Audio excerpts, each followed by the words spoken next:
Lynch Mob, Death to All Snitches, Chapters 7 through 9. Remember to show your support for our free public reading of this book. Cash App us at $Sterling Family LLC. Chapter 7. Checking his custom-made Taiuver with more diamonds than a presidential Rolex, Abel cursed Kane's nagging so as his personal assistant moved his dick around in her mouth using only her tongue. Lipe had skills, and Abel just loved the way his big black dick moved in and out of this fine-ass Asian woman's mouth, and how she always swallows all of his fat boy while tickling his balls with the tip of her tongue. Lipe lived to eat every drop of his cum. In fact, she usually insists he nut all around her mouth, on her nose and face, just so her slim, sexy eyes can watch him watch her fingers as they scoop up every drop into her mouth, scooping her fingers with her tongue and licking them clean. Abel just loved doing a freaky thing. A freaky woman? He loved them white, Mexican, Spanish, Asian, and he loved them as black as he could get. But with Kane fucking up his flow in the back of the company's limousine, he would love at this moment to be rid of Kane. Oh, get dressed, Lipe, Abel snapped at the Asian sex goddess, then cracked the privacy divider and instruct his driver, Richard Moss, to head back to the office. No sooner than the black superstretch Mercedes turned around, Abel had Moss to head back in another direction. There was no way Abel was going to show up at the office with Lipe. Kane had already grew suspicious of their work relationship, given he had never witnessed Lipe do anything a personal assistant was required to do. But one thing he did notice: every time Abel left the office on business meetings and other legit inquiries, Lipe usually followed and returned with her hair standing all over her head. Oh, Abel, why do I have to head home? Abel didn't answer her right away. He was too busy straightening his tie. He had just come from a business lunch, negotiating the purchase of a fleet of Subway restaurants. Then the thought came to him while heading to an afternoon movie. Why not allow Lipe to work her dick-sucking skills before sending her back to the office? "AB!" her little voice inquired again. Abel smiled at her. "Because if Kane sees your hair looking like that," he said, making hand gestures flying over his own head, "he's sure to kick my ass." Lipe smarked up again. "Well, if he really wants to know, I would love to just give him a taste of my special skills. In fact, we could all do a threesome right there in his office." Abel shook his head. "That won't work. Kane believed in certain rules and honor, one of which is treating a woman like a lady, not contracting her into a business as a personal sex object." "It doesn't matter," Lipe answered, "so long as you keep paying me." Abel frowned a moment. Lipe, speaking of work-related pay, you were supposed to be doing the work of a personal assistant, like picking up my dry cleaning, keeping up with my business appointments, etc. I don't think I can do that, Lume answered with a serious look on her face.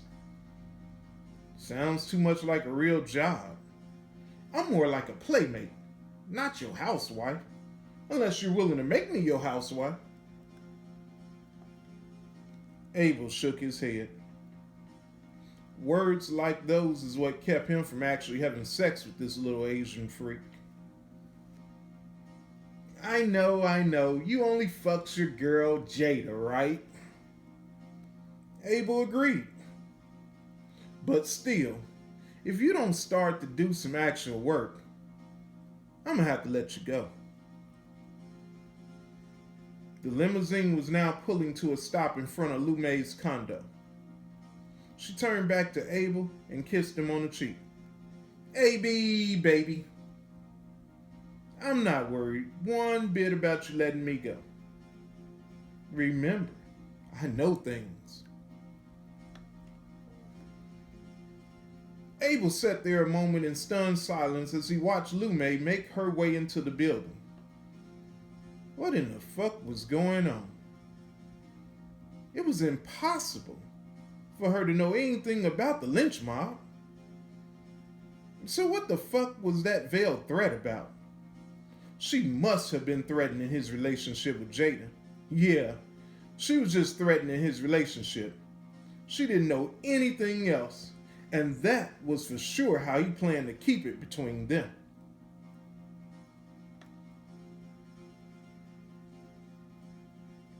Kane had stalled his 3 guests long enough. He would just have to meet with them without the presence of his brother. In fact, it was probably best to keep him out of so much of the corporate illegal business and continue to allow him to concentrate on lawful ventures. This was how the Rothschilds, Rockefellers, and J.P. Morgans of the world became the super rich and influential. Star, please send in my guests, Kane called through the intercom. Yes, sir, Mr. Adams, she replied, and seconds following his office door opened and Star led in a trio. To Kane's surprise, the daughter of Alice Ross looked a lot like the housekeeper who once worked for him before he hired a private staff. The 2 big Peruvian bodyguards walked over and set 4 large-sized suitcases next to his desk and took a position in front of his closed office door.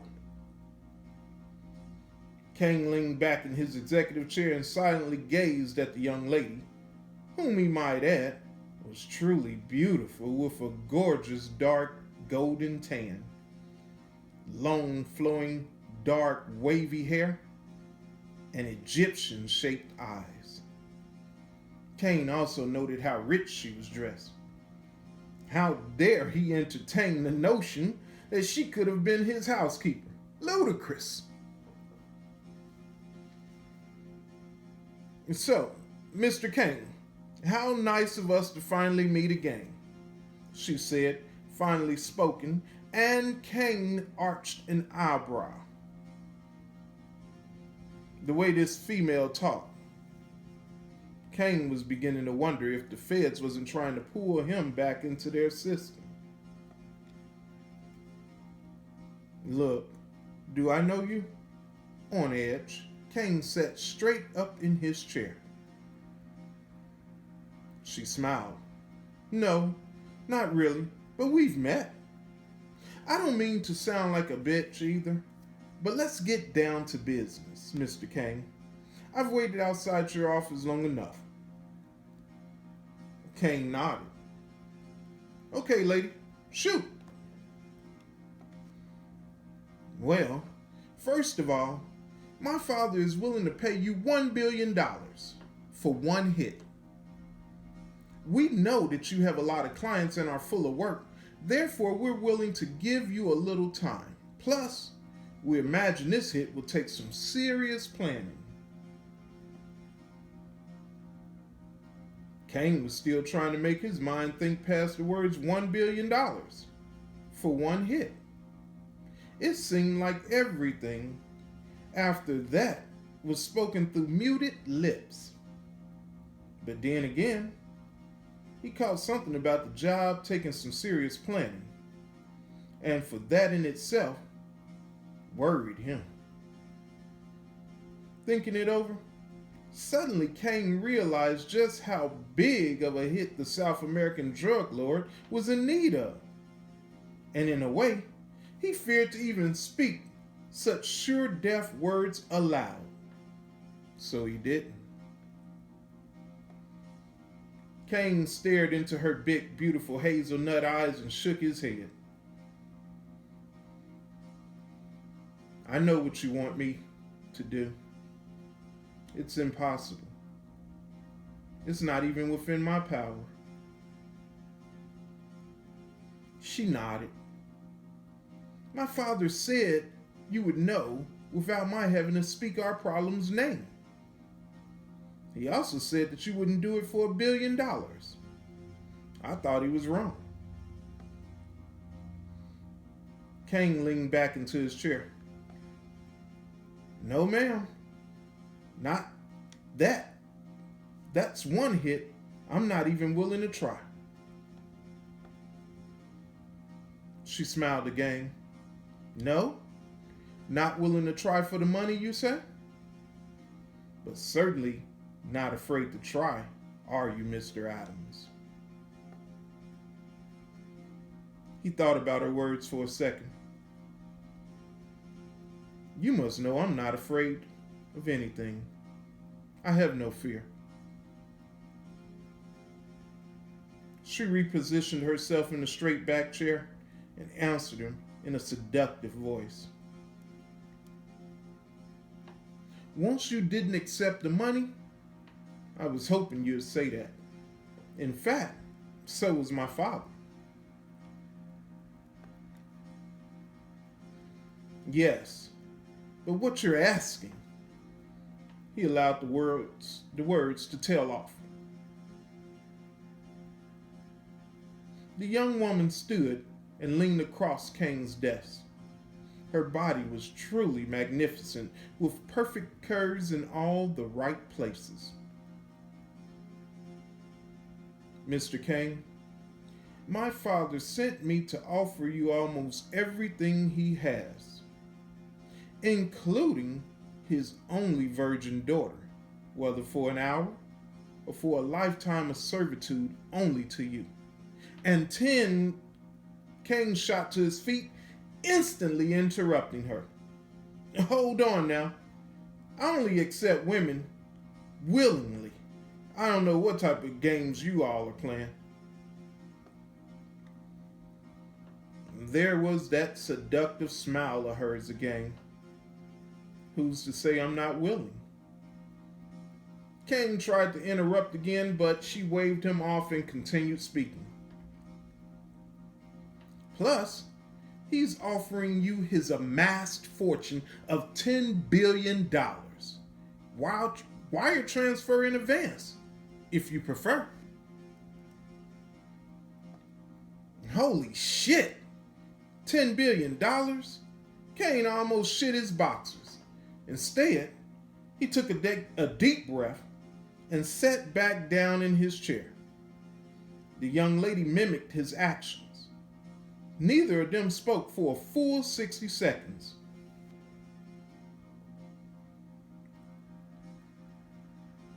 Now let me get this straight. One hit, right? She nodded. Kane licked his lips, and the young lady's eyes seemed to excite with burning desire. You know, he was still stalling for time to think. What's your name? She smiled and answered him in a low, sexy voice. Cleopatra Rose Ross. Cleo for short. Kane leaned in on his desk. She had him hook, line, and sinker. Cleo. just to make sure we're talking about the same person. Who is it you want lynched?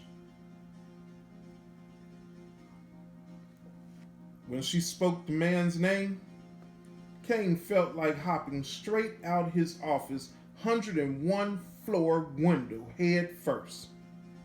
Instead, he heard himself agree. Kane's mind immediately raced to the words of William Lloyd Garrison.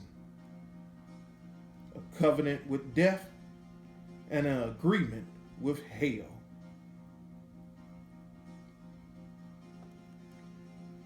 Chapter 8.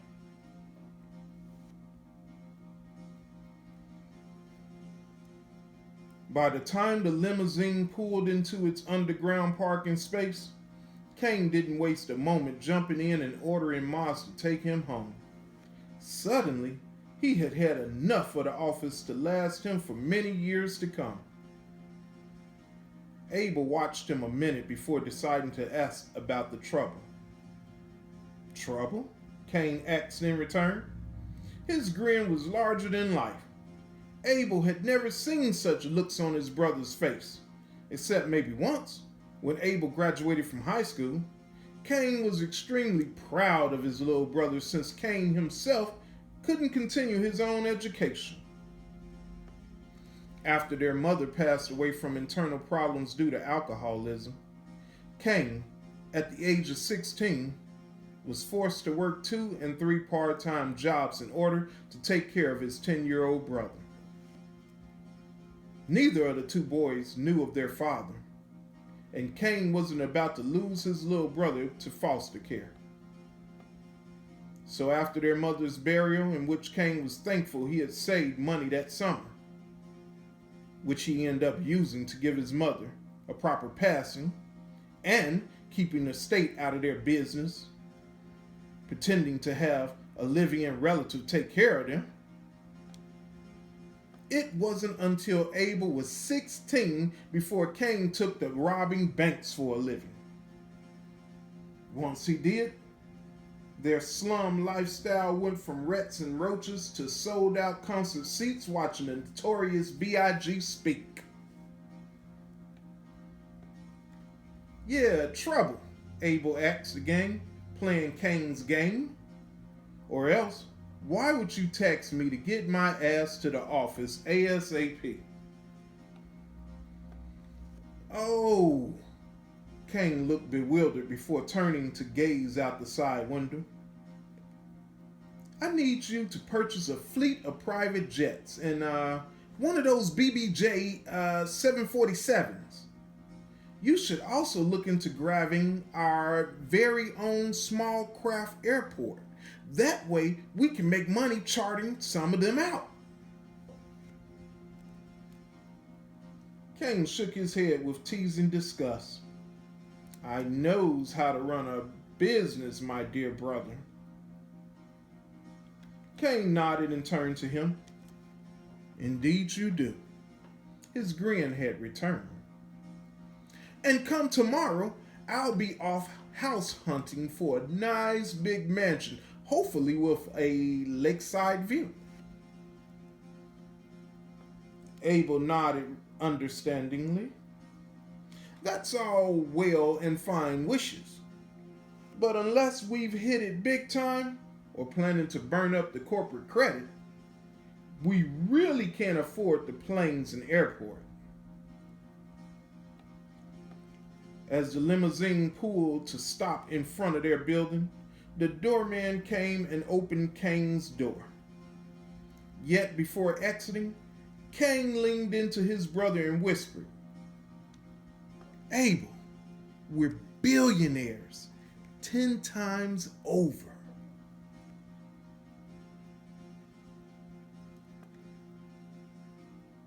Chapter 9.